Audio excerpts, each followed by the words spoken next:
Eu quero focar na questão do ponto do Marcos, que é a questão metodológica, que eu acho que é o ponto crucial, e é o ponto que, mais do que a aparente inversão do sinal dos juros sobre a inflação, causou perplexidade, causou uma certa irritação.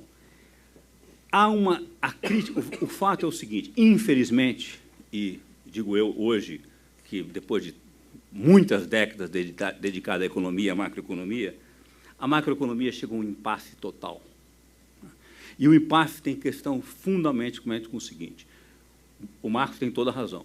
Ao formalizar matematicamente algumas das ideias, dos conceitos, isso ajuda muito, ajuda a checar questões lógicas e ajuda, muitas vezes, a raciocinar e checar coisas que são incompatíveis, são incoerentes, que são ilógicas, são irracionais, e, muitas vezes, você chega a resultados contraintuitivos profundamente interessantes e relevantes. Portanto, o uso da formalização matemática é um instrumento que ajudou muito ao pensar na economia.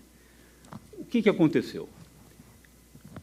A profissão se encantou tanto da formalização, ficou tão encantada com isso, que passou a formalizar em excesso. E, aliás, os modelos de gerações intercaladas é o exemplo máximo disso.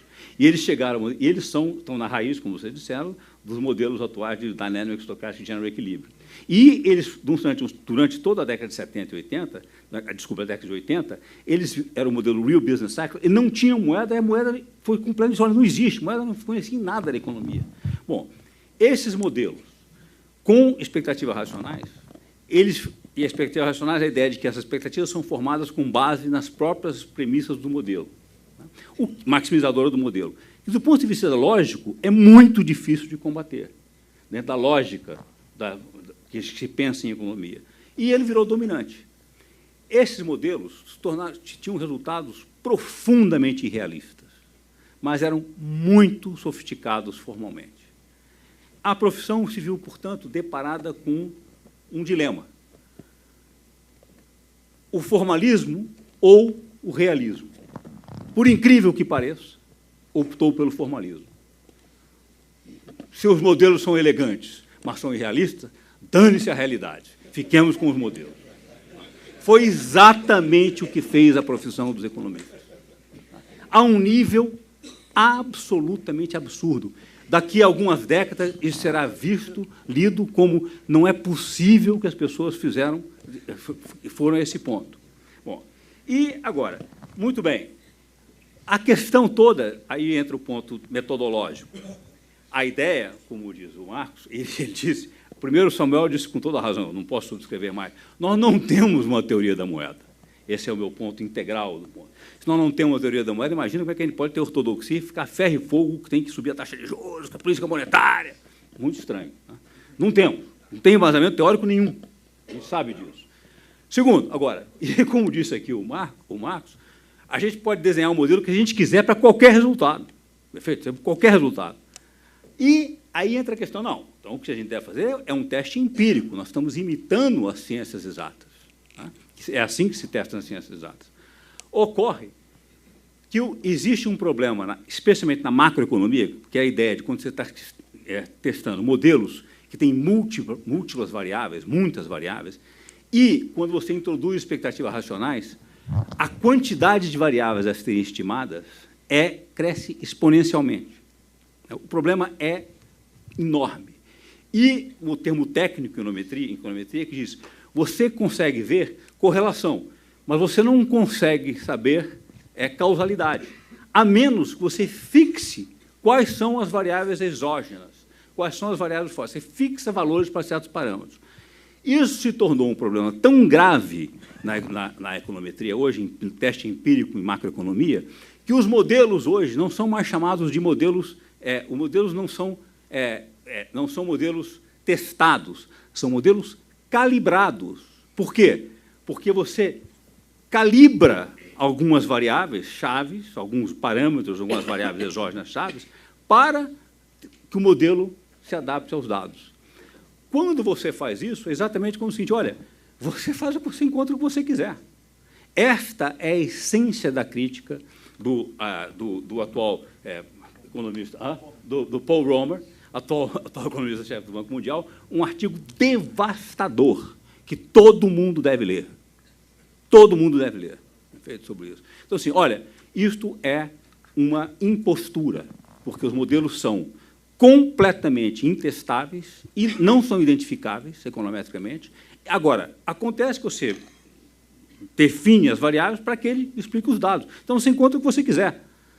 Você calibra para encontrar o que você quer. Agora, e, como diz, para continuar com a crítica que o Roma diz, é absolutamente verdade, além do mais, grande parte das hipóteses que você está fazendo sobre essas variáveis, para adaptar o modelo, forçar o modelo a explicar o que você quer dos dados, ficam escondidas debaixo de um bando de equações de matemática que, até para quem entende o modelo, fica difícil de saber onde é que estão as hipóteses, onde elas estão. São absolutamente... não há como.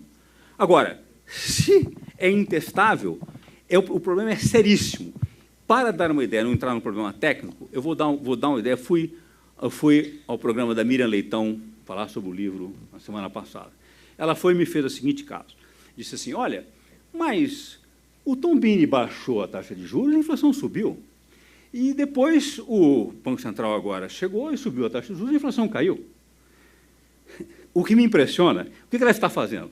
Ela está fazendo inferência de causalidade com base... Ela não está usando modelo de econometria.